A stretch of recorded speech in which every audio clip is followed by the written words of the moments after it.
Are you tired of being part of the liquidity as a trader? Are you done seeing your stop loss constantly getting tagged and the price moving towards a take profit afterwards? Then this video will help you solve that problem. The main problem that people have as a trader is to identify the correct low or the correct high or the correct level in general where to place their stop loss. Now, important is to first understand the concept of liquidity and why liquidity is actually important, because once we start understanding why liquidity is important, it's 10 times easier to not become part of that liquidity. Now, liquidity is needed for bigger players inside of this market, so the whales and the institutions and the people with the huge amounts of money to fill their orders. Now, why is this liquidity needed to fill those orders? Because you have to realize that those people, they have millions and millions of orders waiting to get hit, which means that if they want to fill millions of buy orders, there's millions of orders needed to sell to them in order for them to be able to buy. Let's get back to a real life example. Let's say you want to buy a dozen of watermelon, but the store only has 8 watermelons to offer. You're not going to be able to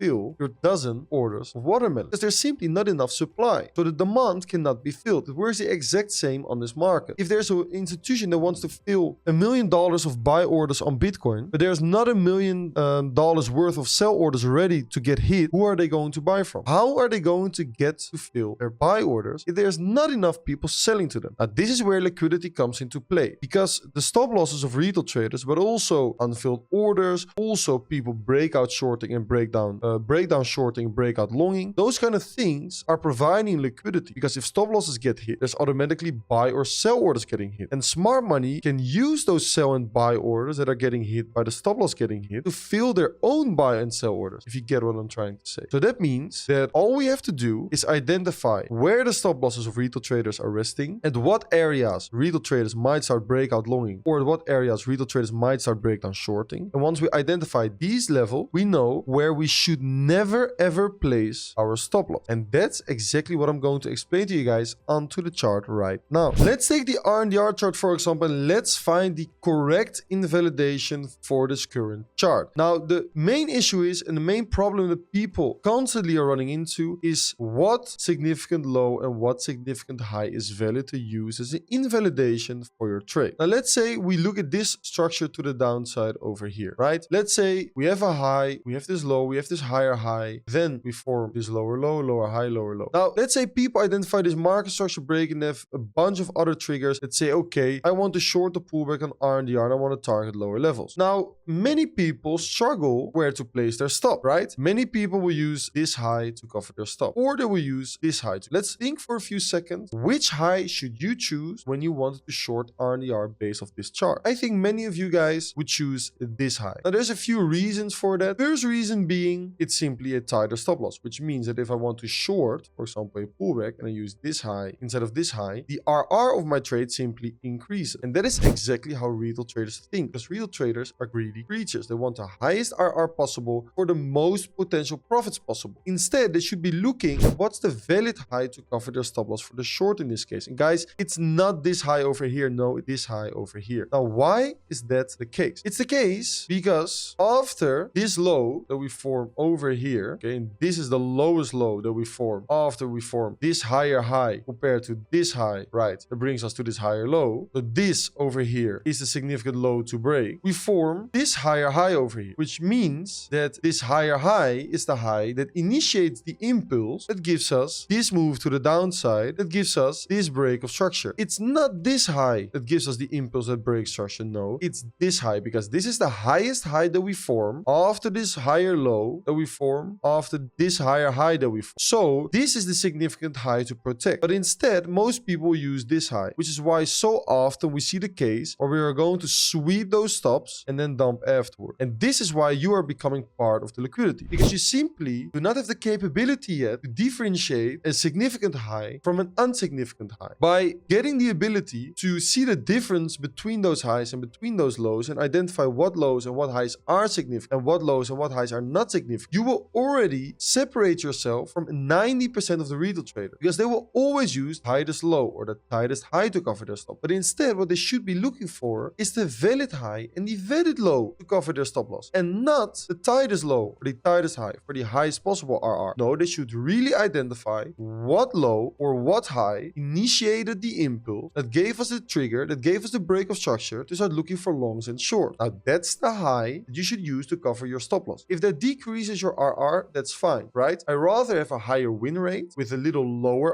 RR than a lower win rate with a higher RR. It's simply the way that I prefer my trading system to be. And it doesn't even matter if you prefer a higher RR or a lower RR or a higher win rate or a lower win. What we should be looking for is valid invalidation, valid triggers, and valid target. And that has nothing to do with RR or probability. Our job as a trader is to identify the highest probability setups possible. Now, another trick that we can use to make sure that we use the correct low and the correct high of our stop is to identify valid liquidity sweep. And this is where many people go into the wrong, because many people think that a valid liquidity sweep is simply a downtrend, and then we sweep liquidity, then we break structure, and this is a valid liquidity sweep. Guys, this over here is not a valid liquidity sweep. A valid liquidity sweep can only occur if we actually sweep proper liquidity, if there's actually proper liquidity being engineered. And now this is very important to identify what lows and what highs we can use to cover our stop, because we always, and I mean always, want to use a high or a low that gave us a valid liquidity sweep. So once more, this is not a valid liquidity sweep. This is a valid liquidity sweep. Do you see the difference? Do we see the difference? This fake break of structure or liquidity sweep at the top is what is the biggest difference. Why? Because of this fake break of structure or this liquidity sweep, retail traders start breakout longing the price over here. Where are they putting their stop loss? Beneath this low over here, targeting higher levels. Now, because they are placing their stop loss beneath that low, there's actual liquidity being engineered. If they're not placing their stop loss beneath a certain low or above a certain high because of price action from the past that triggered them to enter certain trades, why would their liquidity be resting somewhere, right? Except for the fact of some imbalances or wicks, which can also provide nice liquidity. But based off previous price action that should trigger retail traders to actually enter trade, they need to be triggered. And they can be triggered by fake break of structures, or sometimes even valid break of structure, or by liquidity sweeps and rates and wicks above certain highs and wicks below certain lows. Only then we are engineering liquidity. Now, by engineering liquidity, then sweeping that liquidity, and then getting a valid break of structure, we can identify a valid invalidation for our trade. So let me also show you guys this for a short invalidation, uptrend, right? This is not a valid liquidity sweep, okay? Even though if these are equal highs, those equal highs are only relevant if there's actual liquidity being engineered. For example, this way. Let me do it one more. For example, we have these equal highs, fake break of structure. Now there's valid liquidity over here. Then we sweep it. Then we get a break of structure. And now we have found ourselves a valid invalidation. Once you start understanding this concept of price action and liquidity, it will prevent about 75 up until 90% of the stop losses that you're constantly taking right now.